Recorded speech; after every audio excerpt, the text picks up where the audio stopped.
مثال کے طور پر پرندہ ہوا میں اڑتا ہے, زمین پر رہتا ہے, لیکن کبھی کبھی سمندر میں پانی پیتا ہے, تو ایسے وقت پر ہم چیل کو حلال نہیں کہہ دیں گے, یا حرام پرندے کو حلال نہیں کہہ دیں گے کہ وہ سمندر میں گیا, کیونکہ انسان بھی سمندر میں جاتا ہے, پھر وہ بھی حلال ہو جائے گا. بس سمندر کی جو چیزیں ہیں اگرچہ کچھ دیر کے لیے ساحل پر آ جاتے ہیں تب بھی وہ حلال رہیں گی, چاہے وہ مگرمچھ ہو, چاہے وہ کیکڑا ہو. علماء کرام نے, علماء کی ایک بڑی جماعت نے ان سب کو بھی حلال قرار دیا. امید کہ آپ کا جواب مکمل ہے. بہت بہت شکریہ مدنی صاحب. ایک ایس ایم ایس لے لیتے ہیں. مجیب صاحب حیدرآباد سے لکھتے ہیں, صاحب if any person gets job through fake certificate the job is haram and the money he gets is also haram or not. جیسے عام طور پر یہ رواج ہو گیا ہے کہ کئی لوگ جو ہے آسانی سے کامیابی حاصل کرنے کے لیے یا شارٹ کٹ مارنے کے لیے کہیں فیک سرٹیفکیٹ حاصل کر لیتے ہیں اور کسی طرح سے نوکری بھی حاصل کر لیتے ہیں, تو اس سے جو آنے والا معاوضہ ہے, جو اماؤنٹ ہے, وہ بھی تو ایک حرام ہی چیز ہوئی کیونکہ دھوکہ دے کر انہوں نے جاب لیا ہے. تو اس سے متعلق اسلام کی کیا وضاحتیں ہیں, بیان فرمائیں گے. وعلیکم السلام ورحمۃ اللہ وبرکاتہ.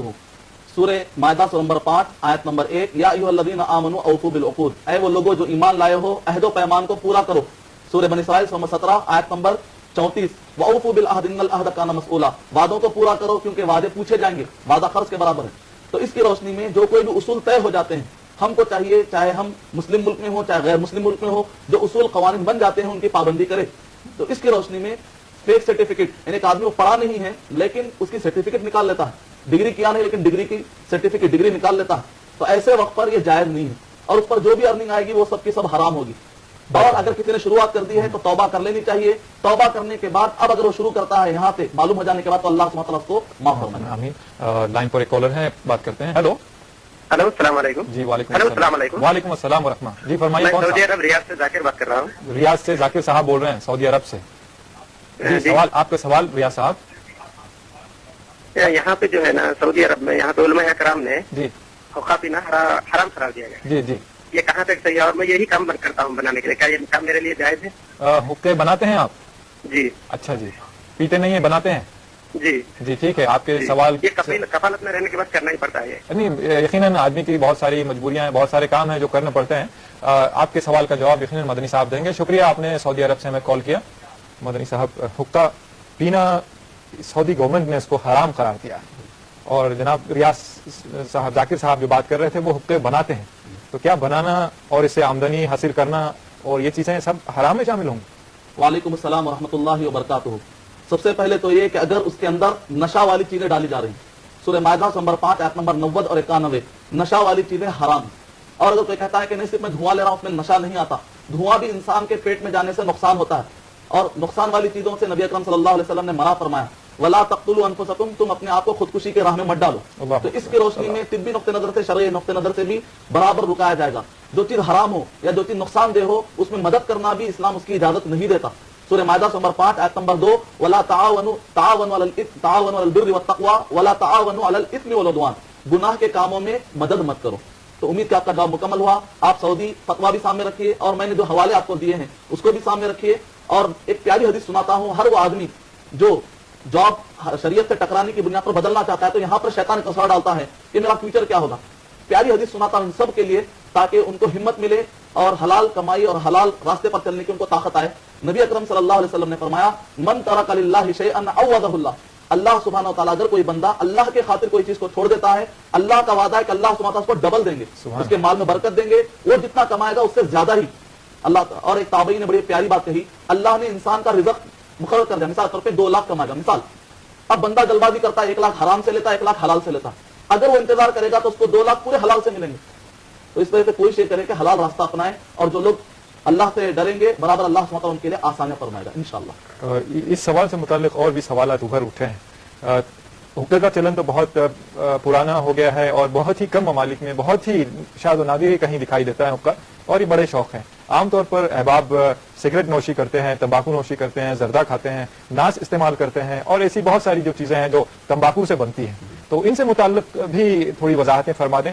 اور یہ بات کہ تمباکو استعمال کرنے کے بعد جو نماز میں جاتے ہیں تو ہم نے سنا ہے کہ بازو جو نمازی ہوتا ہے اس کو اس سے تکلیف پہنچتی ہے, اس سے دوسرے انسان کی نماز میں خلل ہوتا ہے, تو وہ اس کا گناہ جو ہے جو تمباکو استعمال کرتا ہے چاہے وہ کسی حالت میں اس پر ہوتا ہے. تو اس بات کی دلیل اور اس میں وضاحت فرما دیجیے گا. وعلیکم السلام ورحمۃ اللہ وبرکاتہ. سورہ مائدہ نمبر 5 آیت نمبر 90 91 کے اندر ہر نشہ لانے والی چیزیں حرام کر دی گئی. تو ایسے وقت پر جو تمباکو ہوتا ہے اس کے اندر نشہ بھی ہوتا ہے. اور حدیث نمبر 2002 صحیح مسلم کی روایت کے مطابق جو زیادہ کرنے کے بعد، جو چیز زیادہ استعمال کے بعد نشہ ہے اس کا تھوڑا بھی حرام قرار دے دیا گیا ہے. تو ان آیت اور ان احادیث کی روشنی میں چاہے گٹکے کے اندر، چاہے سگریٹ کے اندر، چاہے حقے کے اندر، چاہے شراب کی کوئی بھی شکل بنا دی جائے، اس کو روح افزا دے لینے سے، نام بدلنے سے معنی نہیں بدل جاتا. اور اسی طریقے سے سود کو فائدہ کہہ لینے سے، نام بدل جانے سے اس کا معنی نہیں بدلتا. جو بھی اصول سے ٹکرائے گا ان سب کو حرام قرار دیا جائے گا. تو ایسے وقت پر ان سب سے اپنے آپ کو بچانا چاہیے. ان سب کیونکہ اللہ سبحانہ تعالیٰ نے قرآن مجید میں کہا ولا تقتلوا انفسکم، اور خود سگریٹ کے اوپر لکھا ہوا ہوتا ہے پیک کے اوپر اٹ از انجریس یور ہیلتھ. تو ہر وہ چیز جو سلو پوائزن کے طور پر کام کرے اسلام میں اس کی اجازت نہیں. کیا کوئی آدمی ایسا کوئی سلو پوائزن لے سکتا ہے جو کہ بعد میں اس کو مار دے؟ تو سب کہیں گے حرام ہے. البتہ یہ جو مسئلہ ہے ہو سکتا ہے کئی لوگوں کو ہضم نہ ہو، لیکن پھر بھی مجھے کہنا ہے ہو سکتا ہے کہ کسی کو ہضم ہو جائے. اور ہضم ہو یا نہ ہو لیکن میری ذمہ داری ہے کہ میں بیان کر دوں. شاید آج نہیں تو کل کسی کو سمجھ نہ جائے. ہو سکتا ہے کہ بعض لوگ یہ کہیں کہ مکروہ ہے، لیکن جن علماء نے بھی اس کو مکروہ کہا ہے خود ان علماء کرام نے کہا اگر کوئی کثرت سے زیادہ استعمال کرتا ہے اس کو بھی برابر قیامت میں پکڑ آئے گی. مثال طور پر اگر کوئی بھی کسی سے پوچھے کیا ٹوائلٹ کا جا کر سونگنا، جانور کا سونگنا، گندگی کو سونگنا حرام ہے کہ حلال ہے، تو لوگ کہیں گے کہ نہیں مکروہ ہے. تو کیا مکروہ ہے کہہ کر ایک آدمی بار بار اس کی بو سنے گا؟ اس کا مطلب نکلا کہ جو چیز مکروہ ہے اس سے بھی بچنا چاہیے. امید کہ آپ کا جواب مکمل. اللہ اکبر. آئیے اور ایک کالر لائن پر ہیں، ان سے بات کرتے ہیں. ہیلو. وعلیکم السلام. ہیلو. جی میں حیدرآباد سے عبد الوحید بات کر رہا ہوں. حیدرآباد سے عبد الوحید صاحب. جی آواز تھوڑی سی کم آ رہی ہے آپ کی، تھوڑی سی بڑھا دیجیے. جی میرا سوال یہ ہے جی کہ ایک پرندہ ہوتا ہے جو گلپھڑ اور اس کا نام ٹیٹر بٹر ہے، وہ حرام ہے یا حلال ہے؟ ٹیٹر بٹر اور گلپھڑ، ٹیٹر بٹر اور گلپھڑ. اچھا جی. گول پھوڑ گل پھڑ کہہ رہے ہیں کہ گول پھوڑ کہہ رہے ہیں؟ پرندہ. ہاں پرندہ ہوتا ہے وہ. گل پھڑ پرندہ. جی. اور ایک سوال یہ ہے جی کہ کولڈ ڈرنکس پینا کیسا ہے؟ اچھا جی ٹھیک ہے. آپ کے دونوں سوال کے جواب یقیناً دیں گے، لیکن ناظرین آپ کو بتائیں ایک چھوٹا سا وقفہ لیتے ہیں، پھر اس کے بعد اس سوال کا جواب دیا جائے گا. وقفے کے بعد ملیں گے. وقفے کے بعد پھر سے آپ کا خیر مقدم ہے. پروگرام آپ اور ہم، اور ٹاپک ہے غذاؤں میں حلال اور حرام.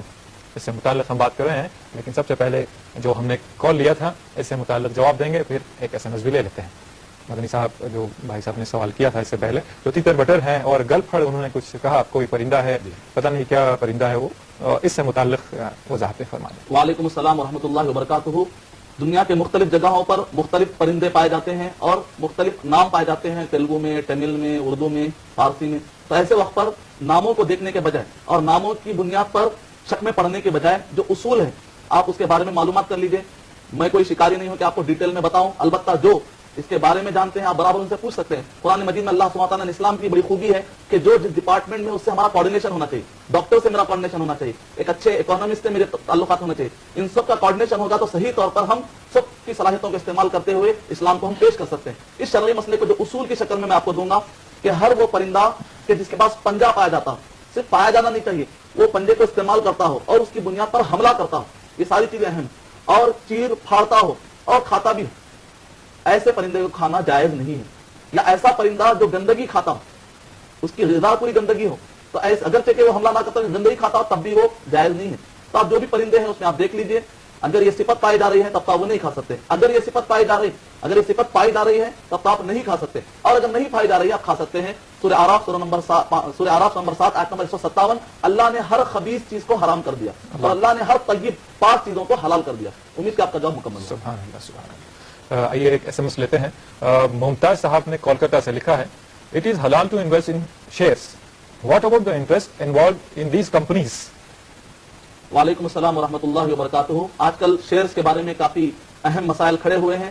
جہاں تک بینکس کے شیئرز پائے جاتے ہیں اس میں انوالو ہونا جائز نہیں، کیونکہ وہ پورا سودی کاروبار ہے. سورہ مائدہ نمبر 5 آیت نمبر 2.